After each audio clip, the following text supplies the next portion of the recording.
Hola hermanos, muy buenas noches. Me alegra verlos aquí, hermanos. Un miércoles más de estudio. De verdad que somos muy bendecidos como iglesia, que haya un día de estudio, porque bueno, vamos a seguir entendiendo y le daré un poco de testimonio y para que sientan en sus corazones ese gozo de tener un día de estudio que se profundice más en la palabra, que el Señor nos quiere decir realmente qué es lo que nos quiere hablar, nos quiere hacer entender como hijos que somos. Vamos a dar palabra. Hoy nos toca Juan 37 al 43, pero está muy interesante el tema que el Señor nos muestra de esta manera. Van a ser en dos partes. Una parte vamos a ver del 37 al 40 y del 40 al 43 el próximo miércoles. Vamos a darle continuidad por lo que se va viviendo en este pasaje que nos muestra Juan. Entonces, Juan capítulo 12 del 37 al 43. Estas cosas habló Jesús y se fue y se ocultó de ellos. Pero a pesar de que había hecho tantas señales delante de ellos, no creían en él, para que se cumpliese la palabra del profeta Isaías que dijo: Señor, ¿quién ha creído a nuestro anuncio? ¿Y a quién se ha revelado el brazo del Señor?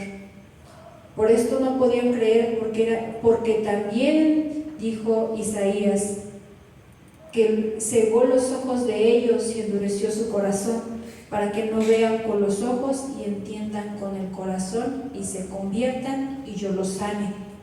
Isaías dijo esto cuando vio su gloria y habló acerca de él. Con todo esto, aún de los gobernantes muchos creyeron en él, pero a causa de los fariseos no lo confesaban para no ser expulsados de la sinagoga, porque amaban más la gloria de los hombres que a la gloria de Dios. Amén. Padre bendito, esta noche te agradecemos, Señor, porque nos permitas escuchar tu palabra, que nuestro corazón se llena de gozo y de conocimiento. Padre, permite que mis hermanos ya no sean ciegos ni sordos, Padre, que esta palabra llegue a sus corazones y que hagan un cambio en su vida, en nuestras vidas, Padre bendito. En el nombre de Jesús, amén, amén. Aquí acabamos de ver, ¿no?, precisamente lo que dijo mi esposo la semana pasada, que aquí acaba su ministerio de Jesús públicamente, ¿no? El Señor va y se oculta. Okay. En estos versículos vemos la actitud de los judíos, pero más de los líderes. Siempre podemos ver la oposición y la resistencia ante el Señor como el Mesías. Vemos que la oposición constante del pueblo, que rechazaban al Señor, lo rechazaban como el Mesías, es un argumento que hasta el día de hoy los judíos utilizan para ser rechazados.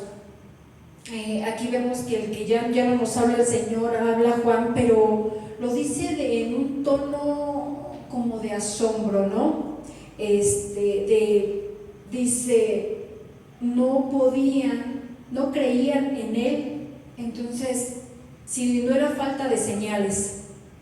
Juan cita a Isaías el profeta y hace notar la dureza y la obstinación del pueblo de Israel. Eran características del pueblo del Señor, lo podemos ver desde el Antiguo Testamento hasta ahorita, ¿no? O sea, no quieren ver o no querían ver, pero vamos a ir poco a poco. El Antiguo Testamento está lleno de amonestaciones por parte de los profetas al pueblo, por la misma incredulidad que siempre tenían. Ya puede ser que es un patrón de conductas que ya venían haciendo. Aquí podemos hacer un eje transversal. Desde un eje transversal, en la escuela nos enseñan que va desde ciertos libros del Antiguo Testamento comparados con el Nuevo Testamento, y se ven que hay similitudes. Por eso checamos que son conductas y patrones que está manejándose. Lo vamos a hacer la comparación con Hechos 7 del 51 al 53. ¿Sí lo tienes, amor? Hechos 7 del 51 al 53. ¿Quién lo tiene? Me dice amén. Ya lo tengo. Gracias, amor. Duros de cerviz e incursisos de corazón y de oídos, vosotros resistir siempre al Espíritu Santo, como vuestros padres, así también vosotros.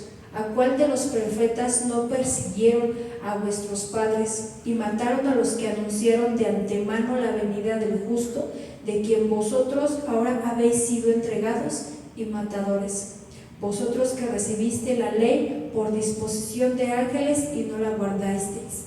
Entonces, esto es de Esteban lo dice antes de ser apedreado, así, y vemos la comparación, ¿no? Vamos a ir poco a poquito.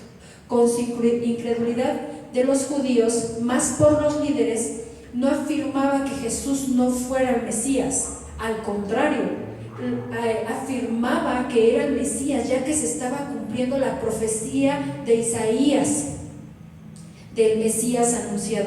En el 37 nos habla de su incredulidad, no era razonable. Él no entendía, no era razonable, no era justificable, le parecía asombro, no podía creer, no lo entendía él de esa manera.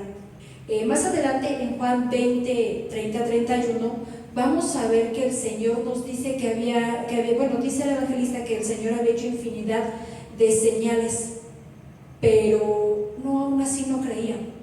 Entonces no había una razón lógica por su actitud. Ahorita lo podemos proyectar a la actualidad, cuando hacen campañas de milagros creyendo que así la gente se va a convertir, y no, así nunca una persona se va a convertir. Así no es como se convence la incredulidad del ser humano. El problema nunca ha sido la falta de señales para creer, porque nosotros tenemos la palabra, ¿no? Nunca ha sido la falta de señales, es nuestro corazón que no lo queremos abrir, no queremos ver lo que el Señor nos está mostrando, simplemente que no queremos ver la luz, faltando a nuestra disposición honesta. No somos a veces realmente honestos con nosotros mismos y con la palabra. Los judíos no querían creer, no era que, repito, no hubiera la evidencia.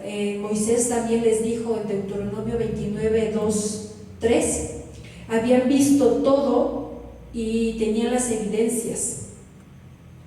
Regresando al corazón duro, podemos entender aquí citando a Moisés, y cuando Aarón, ¿no? A Moisés, Aarón se le presentan al faraón y le dicen de nuestro Dios.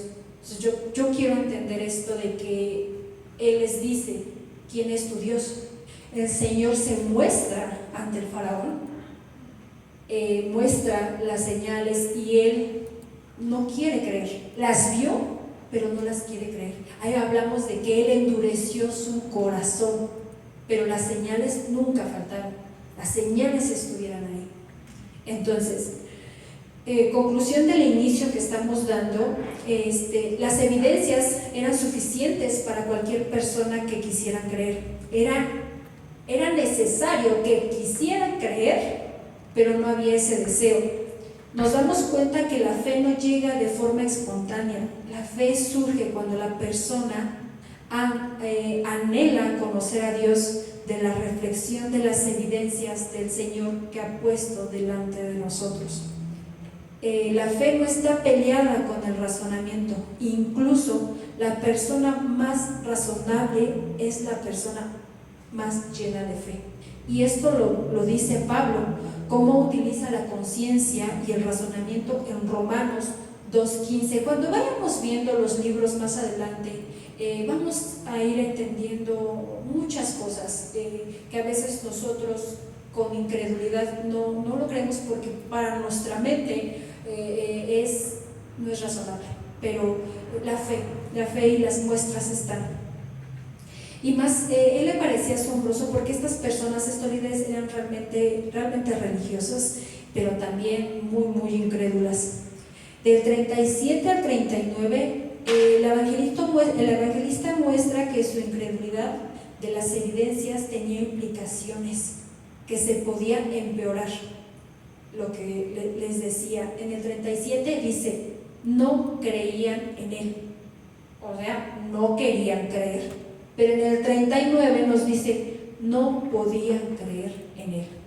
Ya hubo un proceso degenerativo en su forma de creer. En el 38 nos dice, ya era profetizada la incredulidad con Isaías, por eso era muy importante que citara, porque eran líderes religiosos con alto conocimiento, entonces era necesario citar a Isaías. Se endurecieron cada vez más con las palabras y a las obras. ¿En qué sentido se cumplía la incredulidad de los judíos en el tiempo de Dios? Juan cita a Isaías para confirmar y demostrar que Jesús es el Isaías, que ellos lo rechazarían. Isaías 53 es un capítulo donde se anuncia con exactitud, con una precisión asombrosa, 6 siglos antes. Anuncia los padecimientos de Cristo en la cruz, anuncia su muerte, su resurrección y su ministerio posteriores. Dice, Isaías dice, ¿quién ha creído a nuestro anuncio? Nadie. Pero en Isaías 53:3, ahí viene la respuesta. ¿Me pueden ayudar con Isaías 53:3?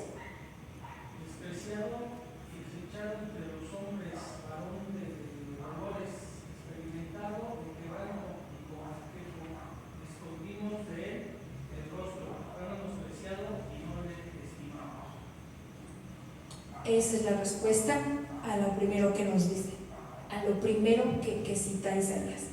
En el 39:40 nos habla del estado espiritual de Israel. Juan cita en segundo capítulo de Isaías 6, 9, 10. No lo hace textualmente, pero dice, Dios le dice, y háblales para que se endurezca su corazón. ¿Por qué si él era enviado a dar las buenas nuevas, esto pasaría? Esto pasa cuando le hablas a una persona que no quiere creer. Tiene el efecto contrario. Hay como agresividad, hay enojo, hay molestia, pero no es porque no haya señales o falten las señales, es simplemente que no quiere, su corazón está indispuesto, ¿no? Se endurece. Esto era lo que le ocurría al pueblo de Israel una y otra vez desde el principio, ¿no? En Isaías 42:18 dice, sordos oíd y vosotros ciegos mirad para ver. Dios le dice sordos oíd, sí podían oír, solo que no querían oír. Ciegos mirad, podrían ver, pero su ceguera era por producto de su incredulidad. Eso también lo vemos en Jeremías 5, 20, 23. Habla de la misma ceguera. En Ezequiel 12:2 es una casa rebelde que no querían ver. Entonces, ¿cómo podemos ver esto nosotros? Los profetas dieron palabra con el propósito de que se arrepintieran. ¿Cuál era la razón de que el Señor hiciera señales y milagros? Para que salieran de su estado de incredulidad. Pero ellos no quisieron. Eso quiere decir que ellos eran totalmente responsables de su incredulidad. No es Dios el que se hace responsable de su incredulidad, sino Él ha hecho todo lo posible hasta el día de hoy para quitarnos esa incredulidad. En Juan capítulo 3:17, porque no envió Dios a su Hijo al mundo para condenar al mundo, sino para que el mundo sea salvo. Hay un respaldo a lo que se está diciendo, que Dios no es responsable de endurecer nuestros corazones. Él ya hizo todo para que nosotros creamos. Ya es nuestra decisión el actuar, ¿no? Para que todos fueran salvos creyendo en Él. Dice, no podían creer, ya que en un estado ya habían perdido todo tipo de sensibilidad. todo tipo de capacidad para creer. Cuando se rechaza la luz una y otra vez, las personas se quedan en tinieblas. Lo podemos ver cada vez que el Señor decía y hacía algo, ellos se enojaban más y cada vez más se iba endureciendo su corazón, querían acabar con Él y de la peor manera, la muerte de la cruz. Entonces podemos ver que hay respaldos que nos está diciendo que ya eran decisiones de Él, porque llegó una etapa donde su corazón fue demasiado duro. Esta es una advertencia seria para todas las personas. No hay nadie que pueda estar escuchando el Evangelio y rechazándolo y quede de la misma manera. No se puede, hermanos. Algunos nos pasamos escuchando y escuchando en las iglesias sin poder dar ese salto de fe. Estamos jugando con fuego, hermanos. Hay un empeoramiento paulatino en nuestro corazón, pero el problema es que no nos damos cuenta, porque se está sembrando en nuestro corazón. Llega un momento de que es nuestra decisión el actuar. Son muchos llamamientos los que nos da el Señor para no jugar con el Evangelio. Es para que lo aceptemos, ya que depende de nosotros, ya que Él ha hecho todo lo posible para que fuésemos salvos. Dios nunca ciega a nadie. Aquí antes de haberle advertido, de haberle exhortado, de haberle llamado al arrepentimiento. Cuando nosotros hay una resistencia, y así nos resistimos al Espíritu Santo para que haya un cambio en nosotros, estamos entrando también en pecado, porque nos resistimos al Espíritu Santo. Esto implica a que la persona crea y se distinga de la verdad. Mi esposo la semana pasada les comentó que fuimos a uno de matrimonios. Cuando me dijo, yo le dije sí, no sé, le dije vamos a ver, el Señor nos quiere mostrar. Pero leyendo esto del Espíritu Santo que nos muestra la verdad, porque dice, para que no vean con los ojos y entiendan con el corazón y se conviertan, que no queden expuestos, ya que no distinguen la verdad y la mentira. Nosotros vimos que a las canciones le mutilan ciertas partes, y ya viniendo de regreso con sus amigos, no recuerdo por qué salió el tema y preguntamos qué tipo de Biblias estaban respaldando. Primero nos dijeron que pues no tienen estudio bíblico, manejan la versión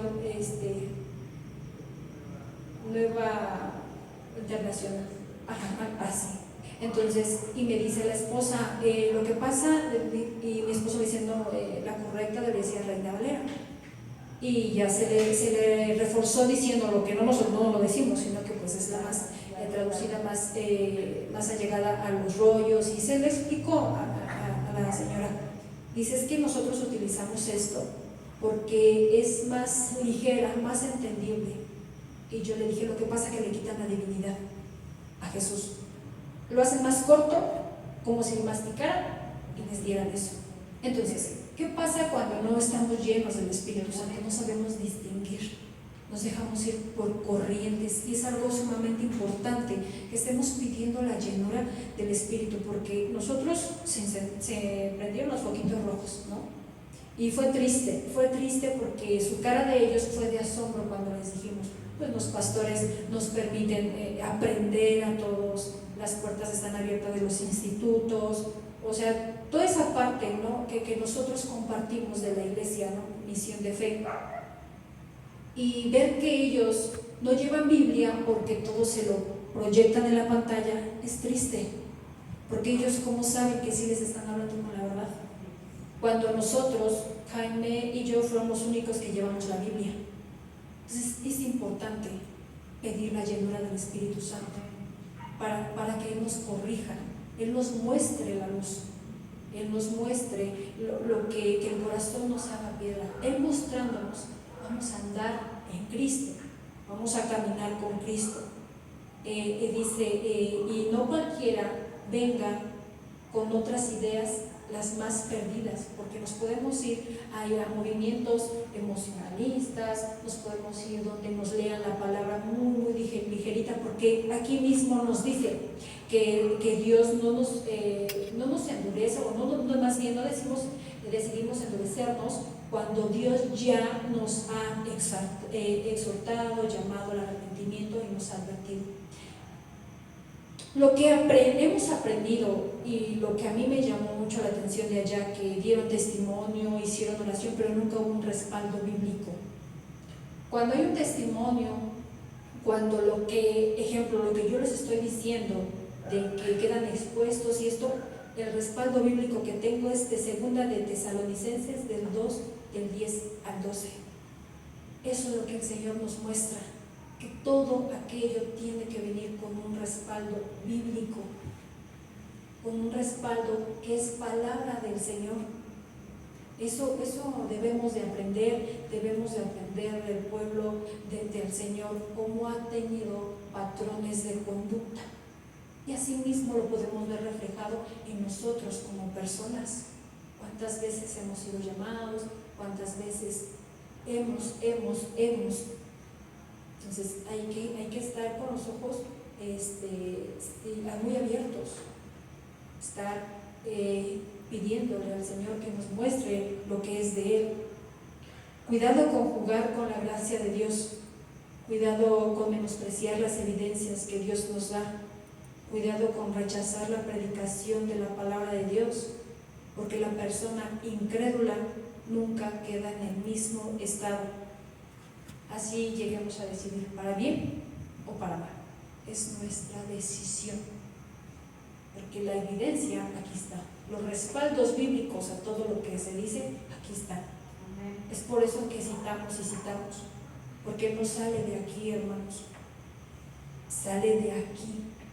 Todo esto sale de aquí, y por eso este tema hemos decidido a nuestros temas fuertes, porque son temas que la iglesia debe de escuchar, darle su tiempo y su espacio para darle un poquito más profundidad a lo que el Señor quiere hablarles a sus hijos. Entonces, les agradezco, hermanos, la siguiente clase, la continuación, no se la pierdan, y que el Señor siga obrando en nuestras vidas. Padre, gracias, Señor, de verdad, gracias por tu palabra. Padre, no tengo palabras, Señor. Guarda nuestros corazones. Gracias por la oportunidad que nos das cada miércoles de escucharte, de entender, Señor. Perdónanos, Padre. Infinitamente gracias. Gracias, Señor, que estas palabras que has dado no queden vacías, que hagan un cambio a cada uno de mis hermanos, que las atesoren fuertemente, Padre, que hagamos un cambio. Bendice Misión de Fe, Señor. Somos tan bendecidos por ti, por permitir que estemos aquí, conocer la verdadera verdad, la que debe ser tu luz, Señor. Gracias, Señor, gracias por permitirme ver los rostros de mis hermanos. Gracias, Señor, gracias infinitamente, Señor, gracias. Bendice a nuestros pastores, bendice su vida, de verdad que cuando no había un pastor y esperamos, nos diste este regalo, Señor. Nos diste nuestros pastores y te agradecemos por su vida, por su paciencia, por todo, Señor, por nuestros hermanos de servicio, que a veces, Padre, a ti es cansado, y aquí están con corazones puestos de alabanza, los hermanos que vienen fielmente a escuchar tu palabra. Haz un cambio en nosotros, Padre, haz un cambio, Señor. Perdona, Señor, perdónanos. Hemos fallado, tú eres bueno. Gracias, Padre.